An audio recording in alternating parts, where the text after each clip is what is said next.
Assalamualaikum warahmatullahi wabarakatuh. Pada video kali ini saya akan membahas tentang model infrastruktur jaringan. Nama saya Abdul Aziz, NIM 19051214087 dari Prodi Sistem Informasi kelas B. Agenda pada video kali ini yang pertama, jaringan komputer dan jaringan terdistribusi. Yang kedua, pembagian jaringan berdasarkan cakupan atau jangkauan geografis. Yang ketiga, pembagian jaringan berdasarkan aksesnya. Yang keempat, pembagian jaringan berdasarkan cara membangunnya. Yang kelima, topologi jaringan. Yang keenam, pembagian jaringan berkabel dan jaringan berdasarkan siarannya atau casting. Yang pertama, pengertian jaringan komputer. Jaringan komputer adalah kumpulan dua atau lebih komputer yang saling berhubungan untuk melakukan komunikasi data. Hubungan antara dua komputer atau lebih tersebut dapat terjadi melalui media kabel maupun nirkabel tanpa kabel. Ada jaringan yang terpusat. Jaringan terpusat adalah jaringan yang terdiri dari komputer klien dan server, di mana komputer klien bertugas sebagai perantara dalam mengakses sumber data yang berasal dari komputer server. Kelebihan dari jaringan terpusat, yang pertama, standarisasi mudah diterapkan. Yang kedua, pemakaian CPU menjadi efisien. Yang ketiga, sistem keamanan lebih terjamin. Lalu, kekurangan dari jaringan terpusat, yang pertama, jika server terdapat kerusakan, seluruh klien tidak dapat berfungsi. Yang kedua, jika kinerja CPU terlalu besar, maka kerja sistem akan turun dan melemah. Lalu ada jaringan yang terdistribusi. Jaringan terdistribusi adalah sekumpulan komputer otonom atau mandiri yang terhubung dalam suatu jaringan. Sistem terdistribusi ini berjalan di atas jaringan komputer. Kelebihan dari jaringan terdistribusi, yang pertama, mengatasi masalah beban pada komputer pusat. Yang kedua, biaya komunikasi berkurang. Yang ketiga, kerusakan pada salah satu komputer lokal tidak terlalu berdampak pada keseluruhan sistem. Kekurangannya yaitu boros dalam sistem peralatan, biaya cukup mahal, proses data agak lambat dibanding sistem terpusat. Lalu ada data center.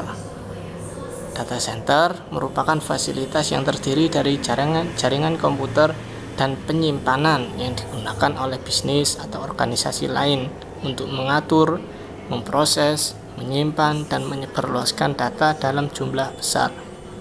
Seperti yang ada di foto. Pembahasan selanjutnya yaitu pembagian jaringan berdasarkan cakupan atau jangkauan geografis. Yang pertama ada PAN, singkatan dari Personal Area Network. Jaringan komputer yang digunakan untuk komunikasi antara komputer perangkat, termasuk telepon dan asisten pribadi digital, dekat dengan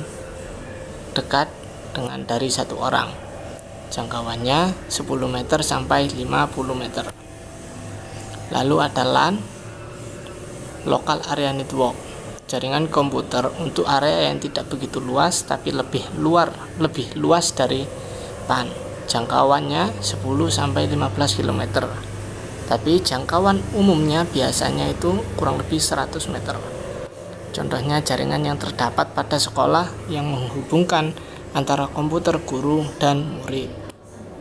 Lalu ada MAN atau Metropolitan Area Network, merupakan jenis jaringan komputer yang lebih luas dan lebih canggih dari jenis jaringan komputer LAN. Jangkauannya 15 sampai 50 km. Contohnya seperti jaringan Depdiknas antar kota atau wilayah. Lalu ada yang lebih luas, biasa disebut WAN atau Wide Area Network, jaringan komputer yang mencakup area yang besar. Sebagai contoh yaitu jaringan komputer wilayah, kota, bahkan negara, jangkauan lebih dari 100 km. Lalu ada pembagian jaringan berdasarkan aksesnya. Internet.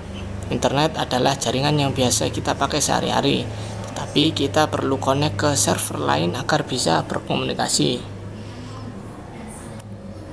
Lalu ada intranet. Intranet adalah jaringan yang hanya dapat diakses oleh kalangan internal tanpa memerlukan bantuan server luar untuk berkomunikasi.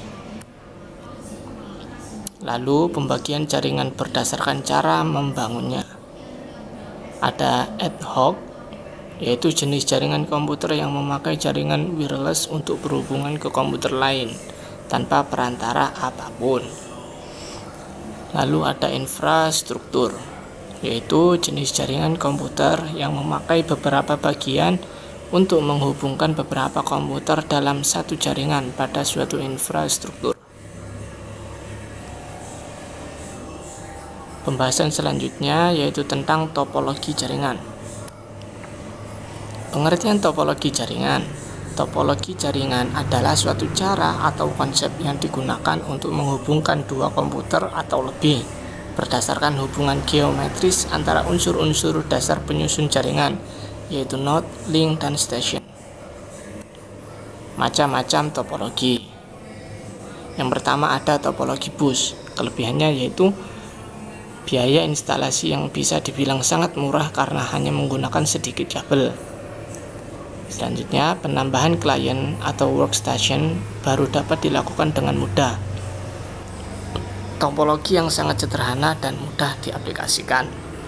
Kekurangannya, yang pertama, jika salah satu kabel pada topologi jaringan bus putus atau bermasalah, hal tersebut dapat mengganggu komputer, workstation, atau klien yang lain. Yang kedua, proses sending atau mengirim dan receiving menerima data kurang efisien. Biasanya sering terjadi tabrakan data pada topologi ini. Topologi yang sangat jadul dan sulit dikembangkan. Lalu ada topologi ring. Kelebihan dari topologi ring ini yang pertama, memiliki performa yang lebih baik daripada topologi bus. Yang kedua, mudah diimplementasikan. Yang ketiga, konfigurasi ulang dan instalasi perangkat baru bisa dibilang cukup mudah. Biaya instalasi cukup murah. Kekurangannya, pertama, kinerja komunikasi dalam topologi ini dinilai dari jumlah atau banyaknya titik atau node. Yang kedua, troubleshooting bisa dibilang cukup rumit. Ketiga, jika salah satu koneksi putus, maka koneksi yang lain juga ikut putus. Dan terakhir, pada topologi ini biasanya terjadi collision atau tabrakan data. Selanjutnya ada topologi star. Kelebihan dari topologi star ini, yang pertama, apabila salah satu komputer mengalami masalah, jaringan pada topologi ini tetap berjalan dan tidak mempengaruhi komputer yang lain. Yang kedua, kelebihannya bersifat fleksibel. Yang ketiga, tingkat keamanan bisa dibilang cukup baik daripada topologi bus. Dan yang terakhir, kemudahan deteksi masalah cukup mudah jika terjadi kerusakan pada jaringan. Kekurangan dari topologi star ini yang pertama, jika switch atau hub yang notabene sebagai titik pusat mengalami masalah, maka seluruh komputer yang terhubung pada topologi ini juga mengalami masalah. Yang kedua, cukup membutuhkan banyak kabel, jadi biaya yang dikeluarkan bisa dibilang cukup mahal. Yang terakhir, jaringan sangat tergantung pada terminal pusat. Lalu ada topologi extended star. Kelebihannya yang pertama, cukup mudah untuk mengubah dan menambah komputer ke dalam jaringan. Bahkan jika kita ingin menambah jaringan baru, kita bisa menambahkan repeater. Kelebihan lainnya, apabila satu komputer yang mengalami kerusakan dalam jaringan, maka komputer tersebut tidak akan mengganggu aktivitas jaringan yang lain. Lalu kekurangan dari topologi extended star, yang pertama, memiliki satu titik kesalahan terletak pada hub atau switch. Jika hub pusat mengalami kegagalan, maka seluruh jaringan akan gagal untuk beroperasi. Selanjutnya, membutuhkan lebih banyak kabel karena semua kabel jaringan harus ditarik ke satu central point. Jadi membutuhkan lebih banyak kabel daripada topologi jaringan yang lain. Lalu lintas data yang padat dapat menyebabkan jaringan bekerja lebih lambat. Lalu ada topologi tree. Kelebihannya, mudah dikembangkan menjadi topologi jaringan yang lebih luas. Lalu, susunan topologi ini terpusat secara hierarki, sehingga pengaturan data jadi lebih mudah. Kekurangan dari topologi tree ini, kinerja jaringan lambat, biaya instalasi mahal karena penggunaan kabel yang cukup banyak. Dan yang terakhir, kabel backbone merupakan sentral dari topologi ini. Lalu yang terakhir ini, ada topologi mesh. Kelebihannya, jalur pengiriman data yang digunakan sangat banyak, jadi tidak perlu khawatir akan adanya tabrakan data. Besar bandwidth yang cukup lebar. Keamanan pada topologi ini bisa dibilang sangat baik. Kekurangan dari topologi mesh, yang pertama, proses instalasi jaringan pada topologi ini sangatlah rumit. Kedua, membutuhkan banyak kabel. Yang ketiga, memakan biaya instalasi yang sangat mahal, dikarenakan membutuhkan banyak kabel. Pembahasan selanjutnya, pembagian jaringan berdasarkan penggunaan kabel. Yang pertama, jaringan berkabel. Jaringan berkabel adalah jaringan yang menggunakan kabel untuk menghubungkan komputer dengan komputer atau perangkat yang lainnya, seperti gambar di samping. Lalu ada jaringan nirkabel. Jaringan nirkabel adalah jaringan yang tidak menggunakan kabel untuk menghubungkan komputer dengan perangkat yang ingin dihubungkan. Contohnya seperti gambar di samping. Lalu pembagian jaringan berdasarkan siarannya. Ada 3, yang pertama unicast, broadcast, lalu multicast. Unicast yaitu pengiriman pesan ke satu jaringan host di jaringan switching paket. Lalu broadcast merupakan jenis paket yang berasal dari satu titik dan memiliki tujuan ke semua titik lain yang ada di jaringan. Yang terakhir ada multicast, sebuah teknik di mana sebuah data dikirimkan melalui jaringan ke sekumpulan komputer yang tergabung ke dalam sebuah grup tertentu yang disebut multicast group. Contohnya seperti gambar di bawah itu.